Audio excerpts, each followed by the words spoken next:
just the thing that a projector needs to do is just think about this idea of how can I observe and how can I just relax in the conversation or in the environment that I'm in. Yes. And it's kind of like, okay, that's how you have to, there's a lot of things going on around us, but we don't necessarily have to be involved in everything around us. Today, we get to speak with Russ Johns. He's the host of the Pirate Broadcast Network. Not only is he a tech enthusiast like myself, his journey has been a remarkable one, and he's someone I absolutely admire. He believes that you have the opportunity to be seen, be heard, and be talked about, and that everyone has a gift, a mission, and value. Now, sometimes we need help in creating our message with words, images, audio, video, and let's face it, it's not always easy because it feels like 10,000 details in technology can be daunting. Now, that's what he does. He helps with technology, and he knows that it's overwhelming, especially if you want to produce, publish media, expand your brand. You can work with him to create an online impact without the technical overwhelm. I'm super excited for this episode. It's going to be a ton of fun. So listen into the conversation as we dig in to the origin story of Russ Johns.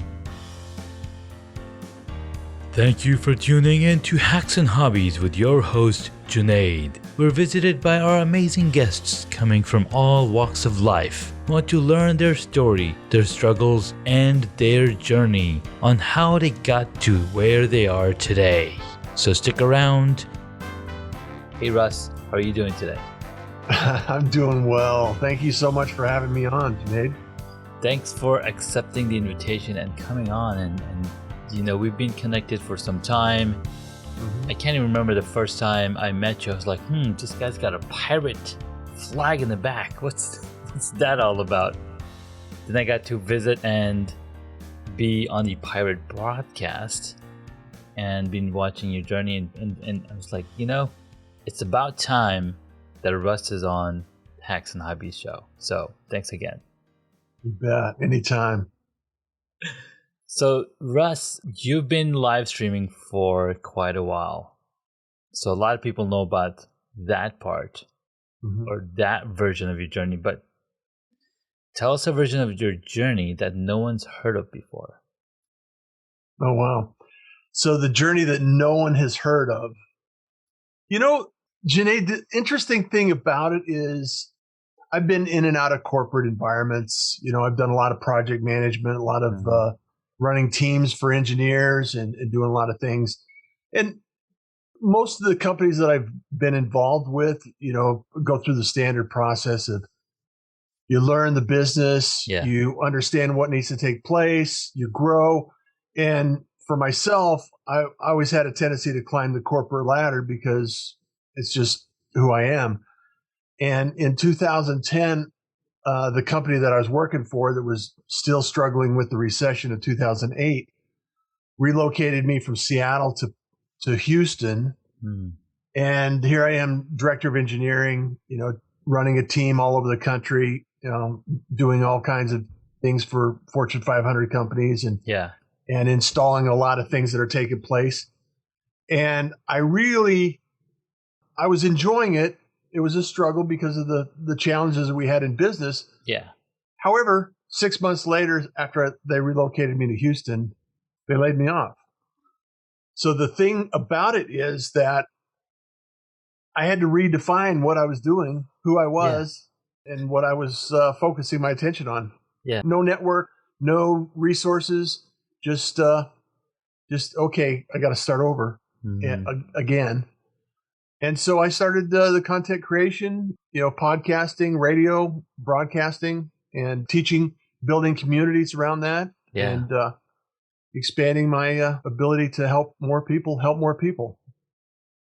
So as you were climbing the corporate ladder, and then like, well, this is the end of it, end of the ladder. You gotta slide down like Chutes and Ladders, right? Yeah, it's like it was on the wrong building. It's like, oh, I climbed this ladder. I went to the wrong destination here. Exactly.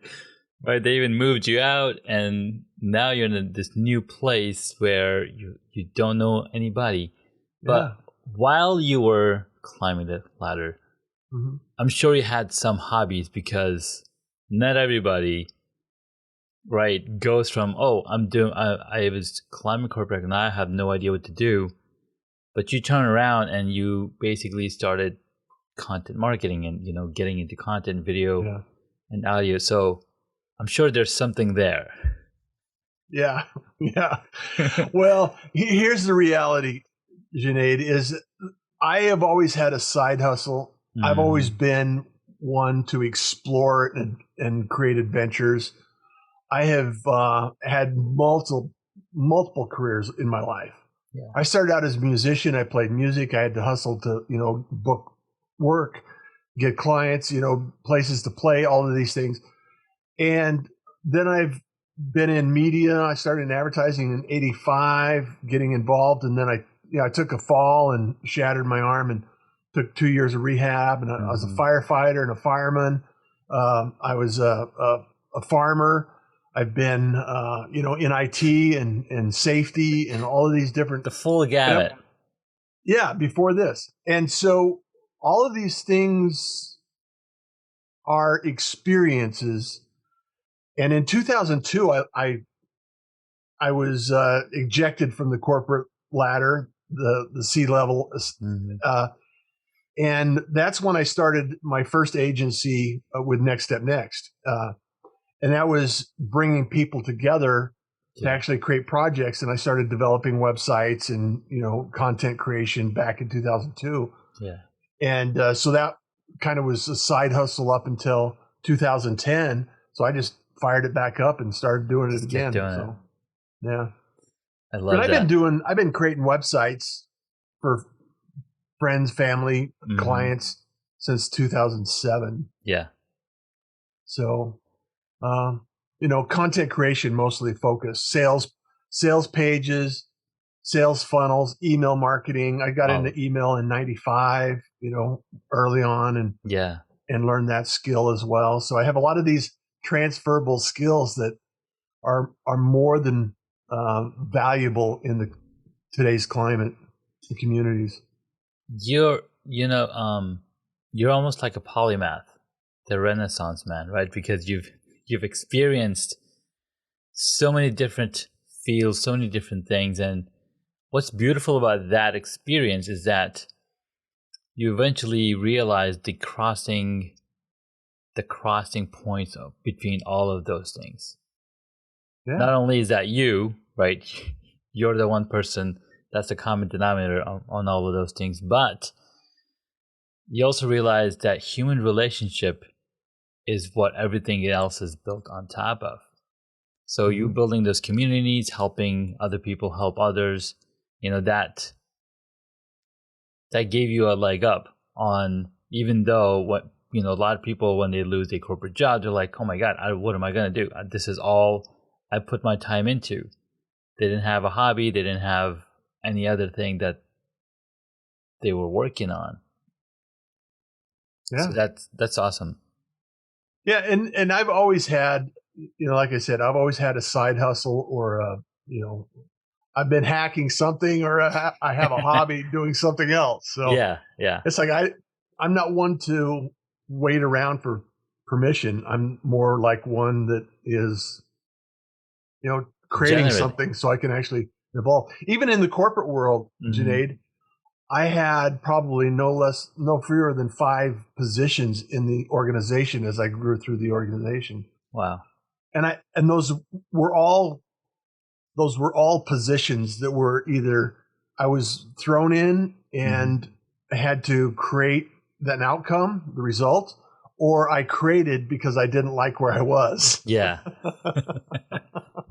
So it's just the way it goes.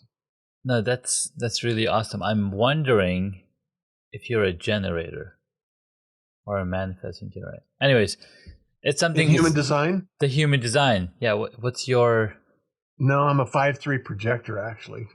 Seriously? Yeah. Oh, you're a 5/3 projector. I'm a 3/5 projector. Is there a difference? I don't know. Is that the same thing? Maybe it's the same thing. Okay. Maybe we're the same thing. Maybe we're the same person. Wow.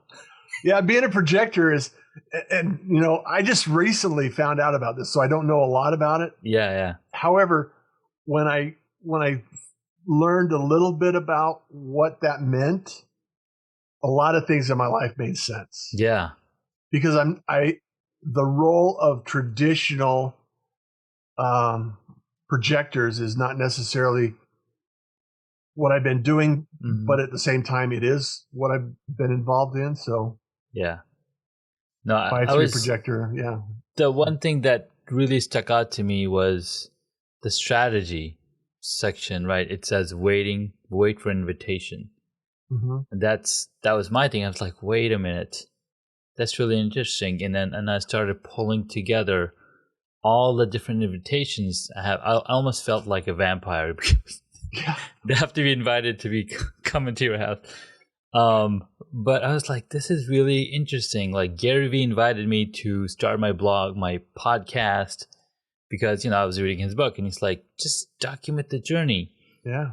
I'm like thinking about all these things. I'm like, wow, that's really interesting how it makes so much sense on how interesting it is. And what's funny is that this is recently I've been reading, but then back in January, somebody had done a reading. So they pulled up my chart. They did like a screen recording. They talked about all the different things.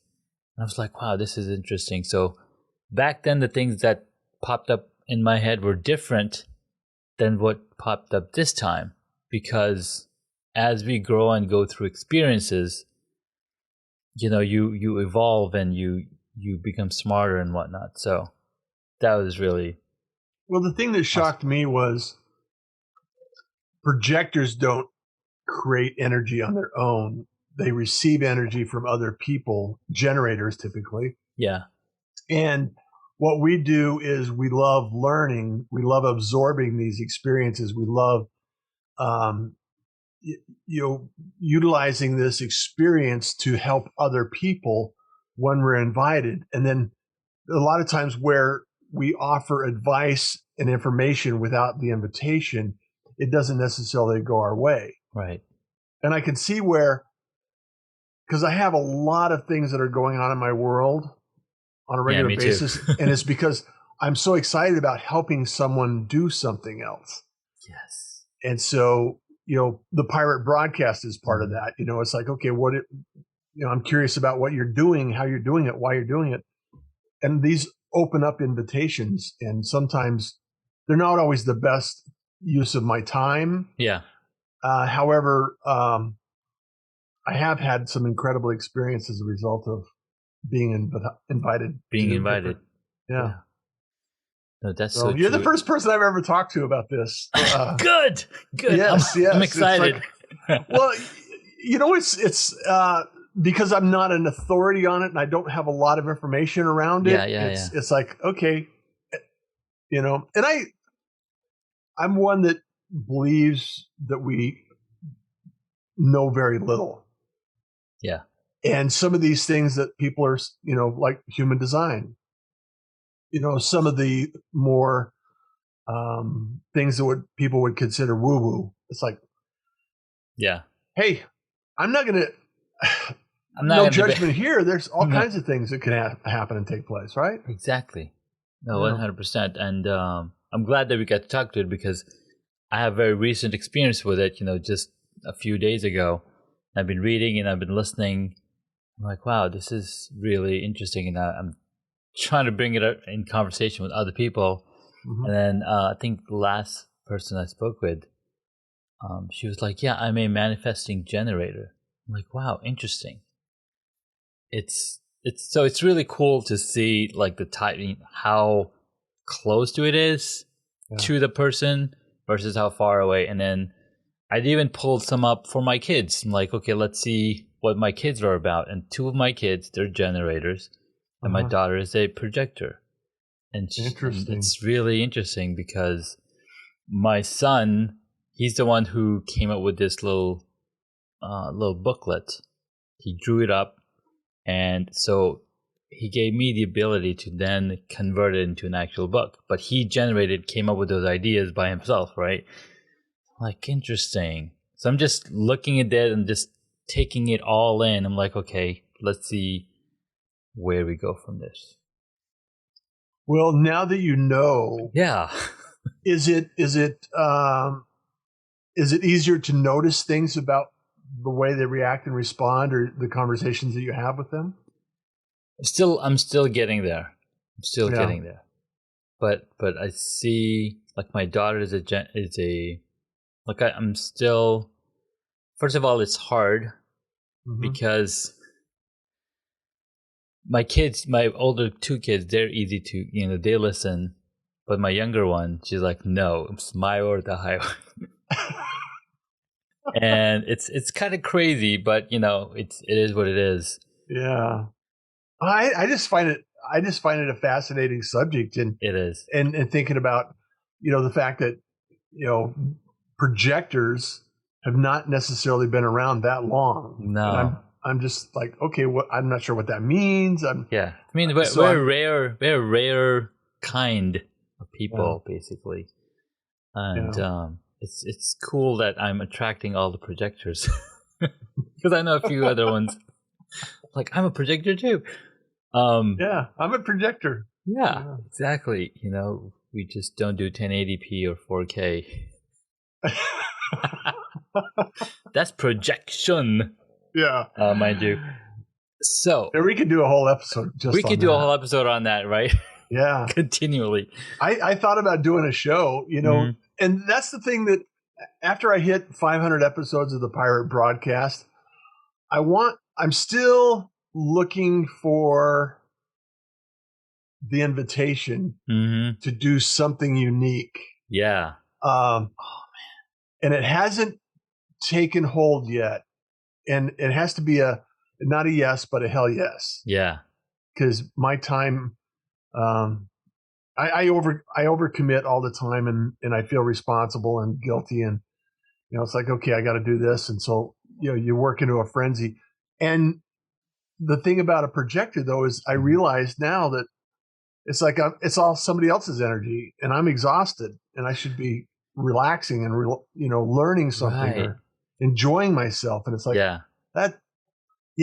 should. And I think that's one of the reasons why I've been tired, because I'm not sleeping enough, and that's how projectors energize. Mm-hmm.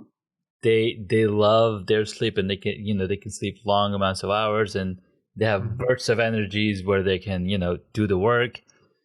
So I'm like taking all of this information, and I'm like, okay, how can I utilize this information to maximize and be more efficient? And I know a few people that do energy readings and that guide you. So one coach who had done the reading, I'm gonna speak with her again. But I know another person. She's in Europe, and she also does these type of readings, and she's like a life coach as well. So it's interesting to see, because once you read these charts, you kind of, if you're a coach especially, you kind of know what to tell a person and what they can expect. Because one thing that she mentioned about me was we don't work with a list. Like, if you make a list of things, we will get overwhelmed. So we have to at least put things that we need done in a week on the paper, and then we'll just get to it when we get to it, and then we can get it done and not feel overwhelmed. So and to a lot of people, it may seem like procrastination. Yes. However, we're nurturing that idea and that concept in the back of our heads. 100%. And then when we sit down to actually do it, it comes quick. You can just knock it out. I mean, I built entire websites and funnels and email marketing campaigns over a weekend. Exactly. Yeah. And so the reality is that we have to figure out how we can actually present ourselves in a way that people invite us in. And to me, that's always been my challenge, because it's really hard not to just say, hey, I can help you with this. Let me help you.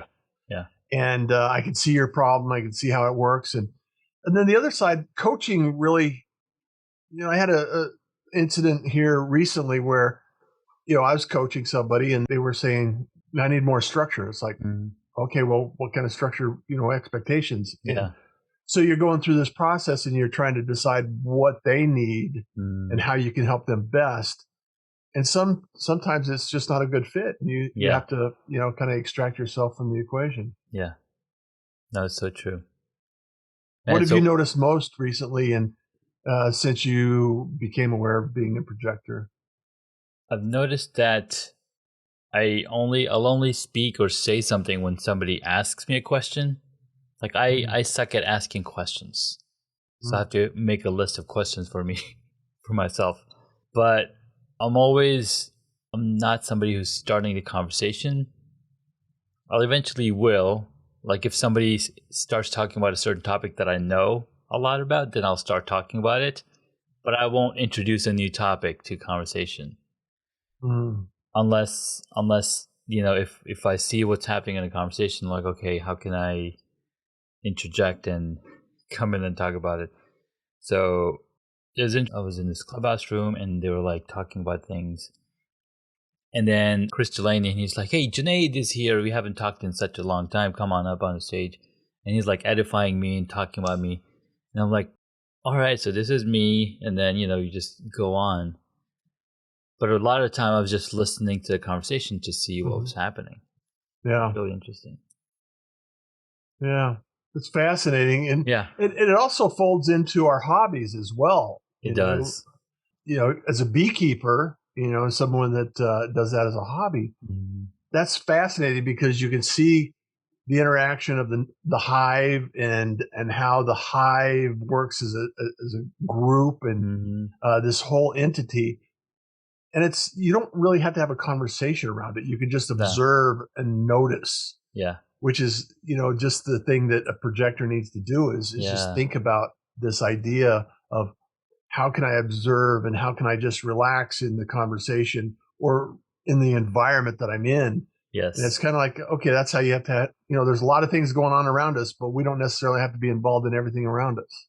Yeah, we don't. That's so true. Yeah. Recently I purchased a punching bag from Amazon. It's like $30. And I'm like, okay, what do I fill in here? So I went and bought all these sandbags. And of course, sandbags are really heavy. And they're not going to fit in there because, you'll need like 200 worth pound and then this thing's going to burst. So I was like, all right, let me look up how it's done. And they're like, oh, you need to put clothing or, put light stuff. I'm like, oh. So I just went the wrong way. So I was like trying to figure this out. And like, oh, you got to put the sand in that little bags. Like, I'm not doing that. It's too cumbersome. I ended up buying this.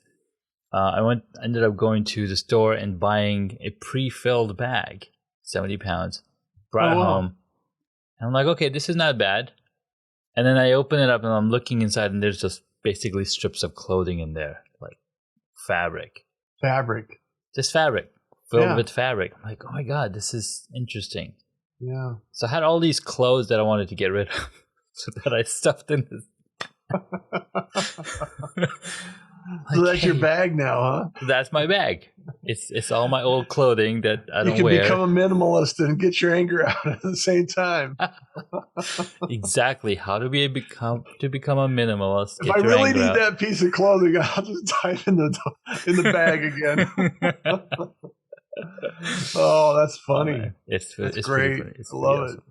All right, Russ, share some of the tips around content creation with our audience. Yeah, sure. As you know, I am a huge fan of two things. Number one, video. And number two, building relationships. And the way I combine those two things is by sending video and replying in video, inviting people with video. And I use a platform called Dub, dub.com.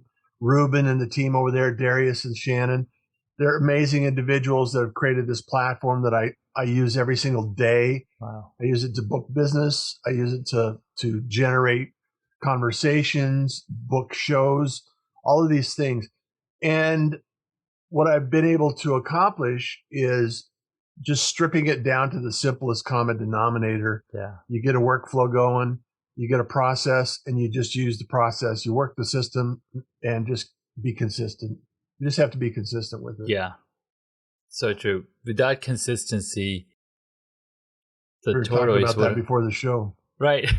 Without consistency, the tortoise wouldn't have won the race because it just kept going. Let's do some fun questions. Yeah. All right. Shoot away. Shoot away. What is the one hobby that you wish you got into? When I was younger, I was into music was the only thing I wanted to do. However, I also got into martial arts, and I got into judo, and I competed. Wow. This nose is the result of that competition. And I was always fascinated with Tai Chi and yoga. And it's not too late, as I always say. It's like, so that's one area that, the movement, being able to move and fluid. When I lived in Seattle, I used to live in a complex that in the basement.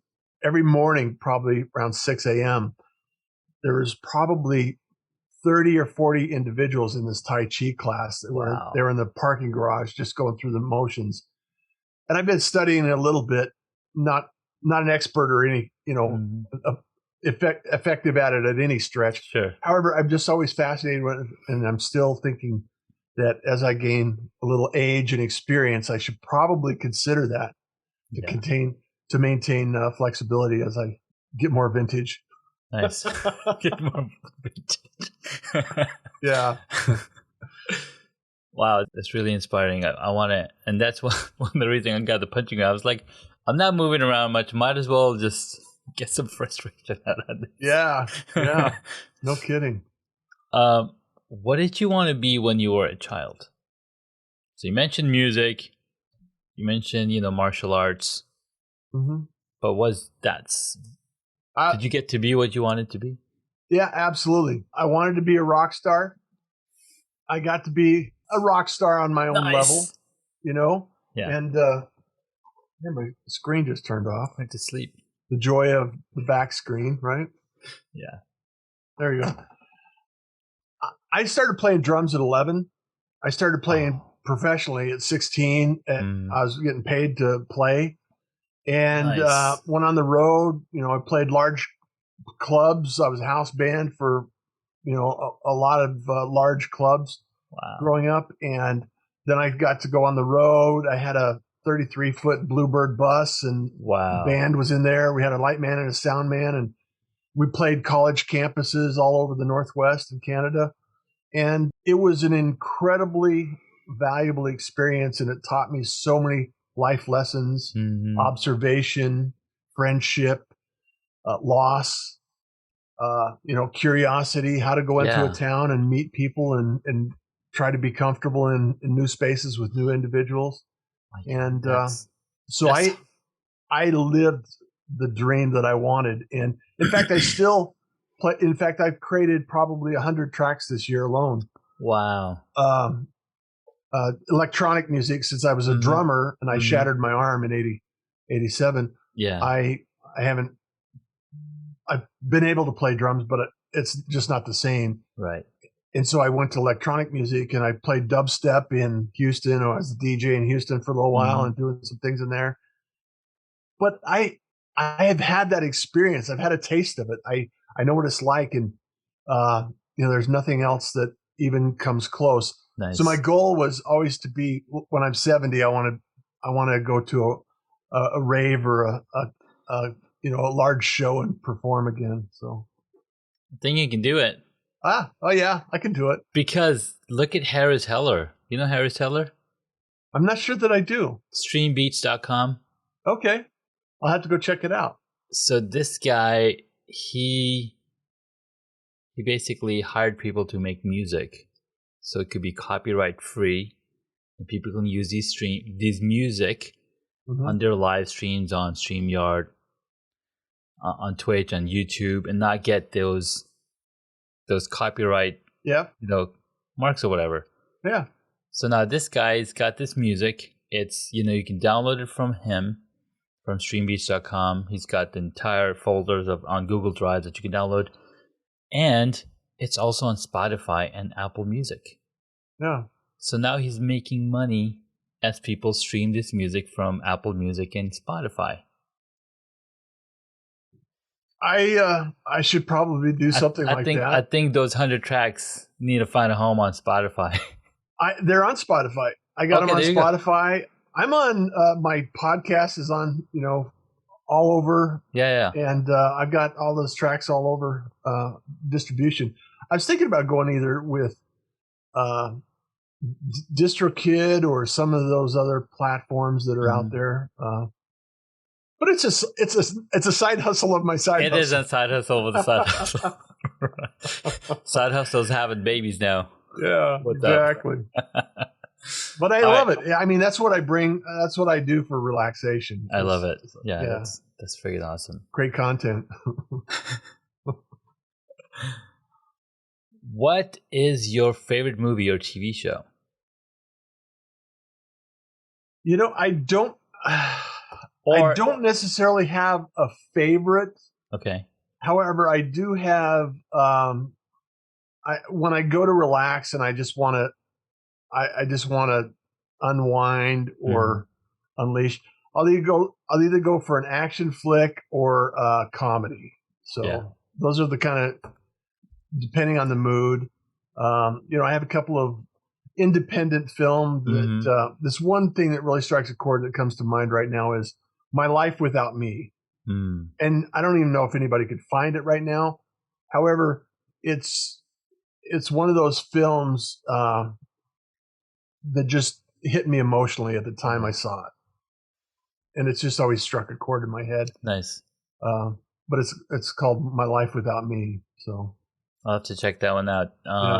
The one movie that I've been listening to soundtrack to for a while was The Greatest Showman with Hugh Jackman. I don't know if you got to see that movie. It was really good. The soundtrack, especially the song. There's a couple of songs in there that like bring tears to my eyes when I hear it. It's got a really good message in it overall. Yeah. So when you get a chance, I'll have to check it out. Awesome. What movie would you choose if you got to play a character in it? Wow. That's a great question. What's that one? It was, I'd probably play an old crotchety cowboy or somebody like that. Or, 311? something. 310 to Yuma or something?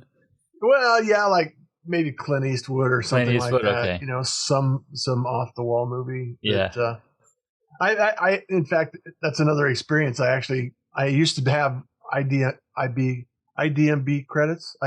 IMDb. Yeah. IMDb credits. Yeah. Yeah. Because I used to mix music Nice. I did a couple of music tracks for independent film. So there you go. Yeah. But yeah, it's like, okay. I love it. I'd be a old cowboy someplace. Old cowboy someplace. Yeah. Who is your favorite superhero? My favorite superhero.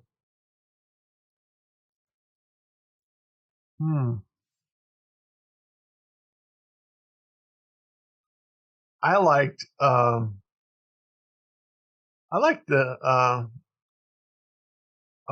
what's the guy with the I can picture him. The Witch. What does he have? The knives that come out of his hands. Oh, Wolverine. Wolverine, yeah. Yeah. All right, awesome. I saw the last one. I kind of enjoyed that one. Yeah, Logan was really well put. Yeah.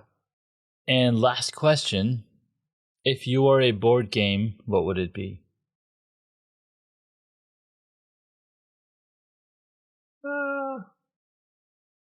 Probably Monopoly. Well, good. At least you didn't say Chutes and Ladders.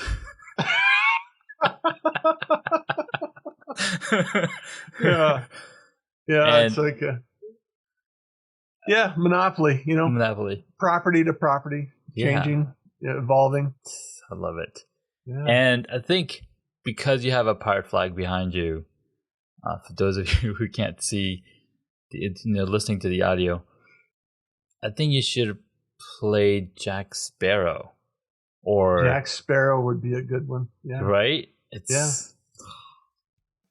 Or his crazy cousin. Crazy. That's crazy. Might as well. Yeah. Russ, where can my audience find you? This was so much fun. Yeah. I'm so glad that I was able to catch up with you, Junaid. It's always a pleasure to connect and have a conversation.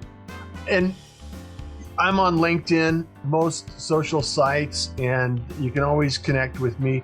If you want to just drop a call or connect online, russjohns.com. And if you want to book a call, you can just say bookruss.com, and it'll go to a place. And if there's an opening, let's have a conversation.